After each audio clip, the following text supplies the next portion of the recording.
Brenny, I think you're muted. Thank you. Hi, everyone. Welcome back to Keep Indiana Learning, where I promise we know how to work a microphone on a virtual setting. Most of us, one of us is struggling today. The one struggling is Brittany Coomer. That's me. And I'm very excited to be here today with my fellow innovation coaches, Tim Arnold and Dianna Knox, for another installment of our dual book study discussing AI in education. In this book series, we've dug into 2 books. We're talking about chapters 7 and 8 of Co-Intelligence by Ethan Mollick. And when Tim takes over, next time we're looking at AI for Educators by Matt Miller. So if you've been tuning in, you know we've been looking at practical AI tools, strategies to enhance learning, ethical implications of AI and data privacy considerations, as well as just different ways to leverage AI for innovation and future-proofing skills for our students. So before we dive in, let's do some more formal introductions. So as I said, I'm Brenny. I'm the Assistant Director of EdTech in Bartholomew Consolidated School Corporation in Columbus, Indiana. In my role, I do a lot with EdTech and UDL in supporting diverse learners. My prior background was I was a middle school and high school social studies teacher, and I'm also on the Indiana Connected Educators board. So I'm going to pass it off to Tim next. Hi, everybody. My name is Tim Arnold. I'm a district e-learning specialist with Richmond Community Schools, and I spent 26 years as a 7 through 12 social studies educator. I'm also an innovation coach with Keep Indiana Learning, an Indiana University Distinguished Jacobs Educator, and I serve as a member of the HEC board. Dianna? And I'm Dianna Knox. I am a technology instructional specialist at Clay Community Schools. Prior to taking this role, I was English, speech, theater, and Spanish teacher. So I did all that whole ELA realm. I also work with Keep Indiana Learning as an innovation coach, and I am a Canvas certified educator and an ISTE certified educator. So I'm happy to be here today. Awesome. I'm super excited to talk about these 2 chapters as I feel like we've been building and building in both of these conversations. And now in Co-Intelligence, we're more at that point where we're talking about schools and that part that we're involved in every single day. So I feel like it's been a journey to get here. We've had certainly some heavy conversations the last few times with this book. When Sarah Atkinson joined us, it was almost like anytime Sarah joined, it was like, all right, we're gonna get into some deep conversations about AI. And we still are today, but there's also some fun bits in, I think, some of the use cases that we found to be super interesting. So before we dig into the highlights from chapters 7 and 8, I have an opener question for all of us. And knowing these 2 chapters focus on AI as a tutor and then AI as a coach, I'm curious, how has AI served as a tutor or a coach to either one of you personally or professionally, or in cases that you've seen in the school settings where you work? I can go first on that one. I've used it in so many capacities, but I think the night I had, my nephew was staying with me for a while when his dad was sick, and I am not a mathematician. I just said I taught English and Spanish and speech and all that. And 6th grade math had me flummoxed, y'all. So I scanned a picture and I said, how do I explain this math problem to a 6th grade student? And I got it to explain, how I would explain the problem to help him get to the answer. And we got it right. But it was that method of, it wasn't using it to cheat. It was, I needed it to be the tutor in that case. Yeah, I think I've been so focused on classroom applications, first for teachers and second for students, that I'm just now circling back and thinking about the coaching questions and the tutoring questions. I've recently been much more active in testing the tutoring aspects, whether it be by dropping in rubrics or review materials or thinking about state testing and ways that we can help students kind of follow a path that they need to be on to maybe close a gap that they see. That I haven't given it its full due, but I tell you what, because of going through this particular book, and as a result of going through this book, I think it's now more evident to me all the wonderful possibilities that there are out there, especially with one-to-one student tutoring. That was powerful. Not to get into the chapters yet, but there were so many nuggets that I just kept thinking, wow, or yikes. There were a couple yikes moments. Same. And I was about to say similar things to you, Tim, that I feel like I've been so focused on classroom pieces that I hadn't really considered the coaching part, and that there's so much benefit how it can challenge you or like help you level up and step outside of your comfort zone. I've, obviously focus on some classroom examples as well, as we've woven in some of those in some of our conversations. But reading this chapter, I read it a few weeks ago and then I had to reread it before we talked today. And I'm studying for the COSIN CTEL exam. And like, I've done some practice sets and things. And I was like, wait, why have I not been using that to help me study for the test? So to Gemini and had to give me some practice questions. And I asked it to give me ones that people frequently miss or that stump people. And it was just so helpful for me to get those practice questions. And I had it not tell me the answer right away and give me options and really simulate that. So what a wonderful resource for our students to use that to help them study. So many powerful examples of that, as well as ones included in the book.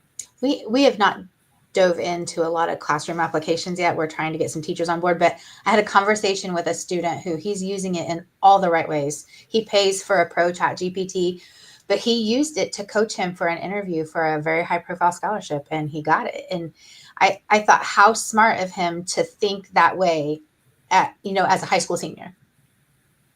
Yeah, I mean, we want our students to be resourceful, and what a great example of that, right? That's a skill that you need no matter where you go and what you do, is to know how to use your resources effectively, and prime example.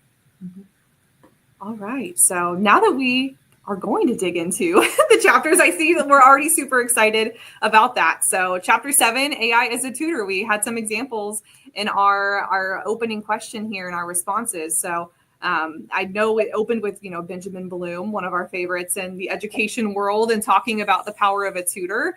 I feel like I've done a lot of looking at Bloom's taxonomy, but I don't think I had necessarily dug into that specific part. And I was a little shocked by how much of a standard deviation or benefit really that was to have a personalized tutor. But obviously we know that's not super feasible and that AI could possibly be that for our students. I was like highlighting all of those sections and thinking, wow, this is why I think it's so cool that we have this possibility to give resources that otherwise would be impossible for us to do in our typical school setting. Yeah, it's an opportunity that's before us, and we need to grasp it because, as you said, and as Bloom said, one-to-one tutoring, we know that is the answer, and now we have the ability to do so much more of that through AI. And I know, like you, there were a couple of quotes in there that set us back. One of the early things in the chapter, Malik said, look, AIs won't replace teachers. Early on, it's going to make classrooms more necessary. But the other side of that is AIs will destroy the way we teach before they improve it. And I know, I'm guessing, show of hands, if that just made you sit up and go, oh, yeah, yeah. So, wow, that's really, that one stuck right there and made me think for a while. I had to put the book down for a while, go away and think about that and then come back. Well, and I think it just drove the point home that so many of the traditional tasks that we ask students to do now, it's going to beg the question. They're really going to ask, why am I doing this? Why is this important? And how does it serve me? I love that. What did he call it? The homework apocalypse. And I think we've talked about this since we went one-to-one. I think we're in year 8, 9 of that in my district. No, we're in year 11 of that. We're year 8 with Canvas. But it's the whole idea of kids Googling the answers. So homework doesn't serve them like it did. I thought that was kind of a sobering, statistic to think about too. Absolutely. I think, you said it, just as Google killed low DOK homework early on, these large language models are just slaughtering a 5-paragraph essay. And one of the things he was very clear about, I'm going to say this for everybody, hopefully once and for all, there's no way to detect whether or not a piece of text is AI generated. So if you're paying for something that says it is, I'm sorry. There's just nothing there that is worthy of paying money for at this point. Well, and I thought so much of the biases that come out in that, where it has the false positives that particularly target non-native English speakers, and what an awful thing to do to somebody, and just the false positives in general. That's just not fair. Agreed. And I think we don't want that to be the first conversation we have with students when they turn in an assignment, right? Like, it's so important to have a positive relationship with your teacher. And if that's what we go in after they spend time on an assignment, we just assume that, you cheated, you did it the wrong way, then that's hard to come back from. And I don't think that's how we should frame these conversations. And then I also highlighted the big piece about non-native English speakers as well, just because I think there's already some barriers in the learning environment there, and we don't want to create an environment where people feel like they're already 5 steps back, or they're going to be accused of something that maybe they didn't even do, right? We're trying to empower our students to be successful in a technology-driven world, and these tools and resources are going to be out there. It's really important to set guardrails rather than just go on the defensive right away. The guardrails, I think that is a key place to go. And also just thinking about, as the instructor in the room, we have to be literate and comfortable with the AI tools that we have, because we have to help our students learn how to use them to their advantage and use them the correct way. And we have to model that for them, because it is easy to take the easy way out and just lean into things. But there is a good and a responsible way to use it, and use it as that tutor to help you learn and understand. Yeah, Brenny, your point is very well taken. You don't want the first time that you interact with students to be in a negative situation. That example that Ethan Malik gave of the prompt he uses in his own MBA Wharton class, I literally sent that to our high school tech team teacher. You know him, Jeremy Hill. I sent that out to him immediately because his students do projects like that every year. And it included things like make it ambitious to the point of impossible. Start there. Ask the AI to give you 10 ways your project will fail, and then work through those. Ask your AI to give you a vision of a success. What's it going to look like when this works? And ask 3 famous figures to criticize your plan in whatever area you're working in. Find some people and let AI act as those folks and criticize that plan, and then just keep iterating on that thing and changing it until you get where you want. That to me is the best first experience to have with a student, rather than the negative of, hey, I think you used AI to do this. And doesn't it also address that idea that critical thinking can't exist in a world of AI?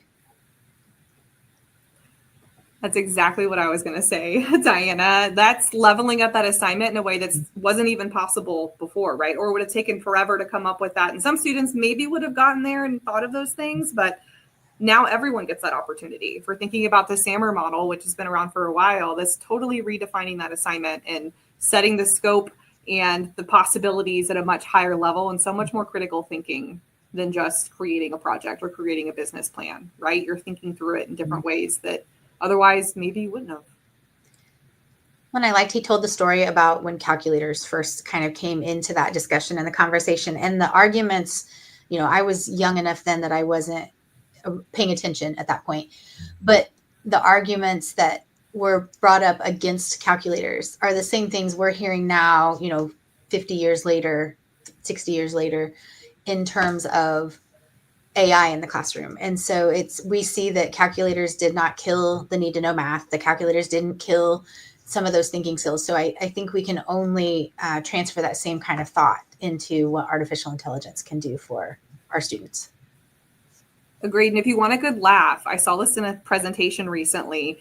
There were pictures in old newspapers of teachers protesting outside the school about calculators, like holding up signs saying, ban the calculators. And I was like, oh my gosh, that is hilarious because of our world right now. And we have one in our pocket pretty much everywhere we go. And now I'm just wondering, what are we going to see with AI in the future? And the conversations we're having now, how are those going to look down the road? So certainly agreed. And I think, Diana, you said it earlier when you said that our students are going to ask why they're doing assignments. And I think it's okay if you don't have all of the answers right away, or if you don't know what everything's going to look like in this world of AI. I think it's okay not to have those answers, but I think it's important to still have those conversations and ask the questions and talk about it with your students, because we know it's going to change. And we know our students are going to go into careers in a world that's much more AI driven than even what it is right now. So it's important that they're knowing to ask those questions too. We can't hold off on those conversations because it's evolving and coming at us so quickly that the longer you put it off, the more we and our students are at a disadvantage. And, the reality is AI is built into one of the things that they use all the time in terms of Snapchat. That has the Snap AI built right into it, and they're using it all the time. So they're starting, even if some of us are more reluctant adopters. Agreed. So another thing that shook me a little bit in this particular chapter was the idea that prompt writing and prompt engineering is very useful in the near term, but maybe not so much in the long term as AI improves. Now, I think he comes full circle to that and says there's always going to be a need for that in very specific defined areas. But, that's one I'd kind of latched onto is, okay, this is a skill. This is a new skill. Mm-hmm. So now I've got to rethink that a little bit, that, yeah, it is right now, but it's not the end of that skill building. Mm-hmm. So that was a kind of an interesting one for me to come across as well. Well, and I wondered too, because that one caught me because I have leaned in heavily to AI prompt engineering. But I also wondered if part of it is the more you use a particular language model, it learns you. And so it's getting that knowledge about you so that it knows and anticipates what you're going to want, because it's taking all that information in. So the more you use it, the smarter it's going to become about you and your needs with tasks that you're asking it to do.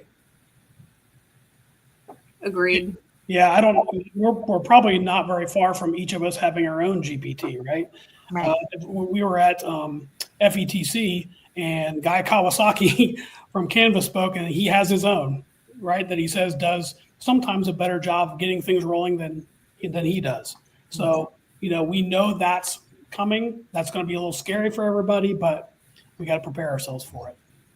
And I almost wonder too if another iteration of them in the future is going to be even more like scaffolded prompts or generators themselves. Like we have all of these different generators that are really focused on education, core tasks and activities that we're doing in some of the more educational focused tools. But I wonder if like as we get further, there's going to be more like just fill in the blank or things like that, to where you don't even have to input as much information, which will have its pros, but also some of its cons too. As with all the things evolving with AI, there's always this other side of that coin to look at and to investigate.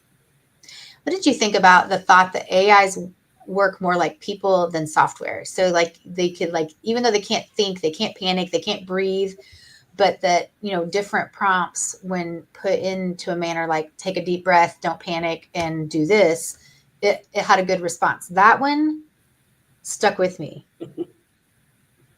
It kind of creeped me out a little bit, honestly. I was like, I don't know if I love that, but I mean, it's not wrong.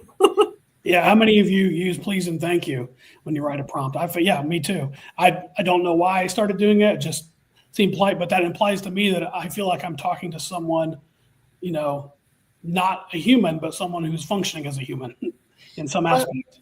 And going a different direction, but I had read a book about A Human's Guide to the Future, a separate book, but within structure. And one of the things talked about, large language models, but then also that thought process of where this could go down the line. And I always think to myself, I want to be polite and kind to the robots. So if they do take over the world one day, they remember that I respected them.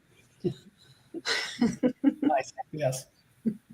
I think I was using please and thank yous and things like great job or that's awesome in my responses for a while, because that's just kind of how I respond to like anything, probably 10 million more explanation points than what's necessary.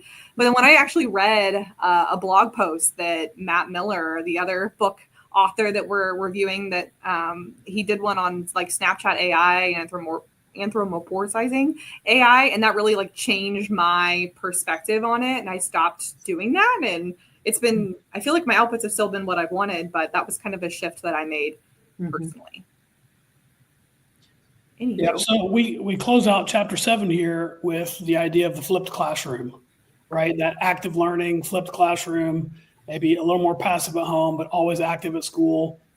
And that's nothing new, right? But it's new in the idea that we have AI to apply to it now. And so there are some exciting things. I mean, I've got questions, equity issues, devices at home, the culture of doing any work at home. But now we've got AI tutors that might be able to help at home. So I think that's possibly the good side. There's a lot there to think about and sift through. So that's something I'm going to be doing, I think, here for the rest of the year, maybe throughout the summer, thinking about, how I think that all is going to shake out in the future. Agreed. I wrote down similar questions as it relates to equity and like access to things at home and yeah, AI can be a tutor at home, but if you don't have the connectivity to do that, then that's going to create even more equity gaps than what we see. So I almost framed it as like, yes, flipped learning is a blended learning model that can be awesome, but there are some other ones that could certainly be aided by AI too in this situation, where maybe that's like baked into one of your blended learning stations where you have an AI tutor as you need, or you have your teacher interacting with students and other students are using the AI to help them plan a project and things like that. So it had my wheels spinning, and knowing that we've done a lot of blended learning books too, and thinking about all the ways we connect the dots there as well. Yeah, I had same thoughts, because in our area, we don't have the infrastructure to really lean into flipped classrooms. So we've always done like that modified flip. So that blended learning station rotation, some type of a concept like that, because we can't rely on it at home. Yeah. Yeah. And that's what's beautiful about reading a book like this, is you think about some of the things that you've done that work really well. And then you start thinking, oh, what can I do with this and that? And asking even more questions. And that's where the magic happens. And so exciting. So chapter 8, I think honestly paired really well with chapter 7, and kind of just expanding on the idea of AI as a tutor, but also as a coach. So one of the things that I wrote down that I thought was really memorable from that section is that we still need to have like baseline knowledge and subject matter experts, which I think is interesting, because I've heard quite the opposite. I know said in some sessions that because of the way that the world is evolving, and AI is really good at summarizing and just knowing some basic information about pretty much everything, that we don't need to have those skills, but you really do, because in order to critically think and critically evaluate, you have to have some frame of knowledge before. So I'm curious to know what you two thought about that chapter or similar points.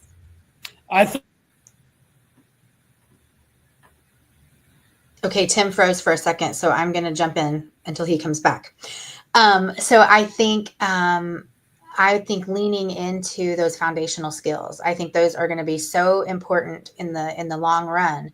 And I really liked, that idea that if we don't retain those foundational skills, we're going to have that training gap, because you have to have content experts that can basically fact check and make sure that things are correct.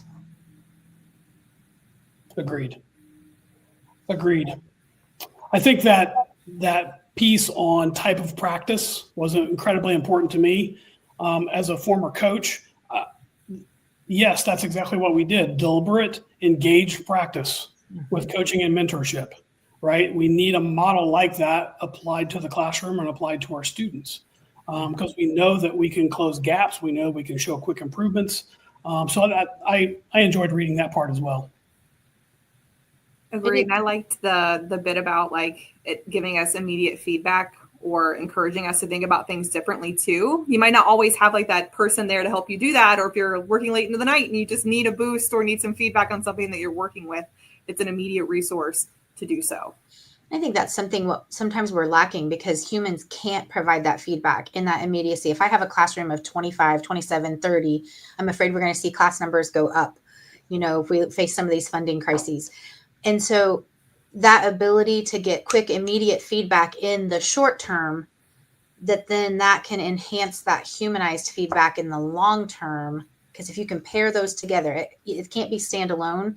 I think it's going to emphasize that partnership between that human in the loop with artificial intelligence. Yeah, and I think that kind of brings us full circle, because we're talking about using AI to level the playing field, to help close those gaps. Right back to where we started with chapter 7 and Benjamin Bloom. If we can shrink those gaps with this tutoring and coaching model, then let's go.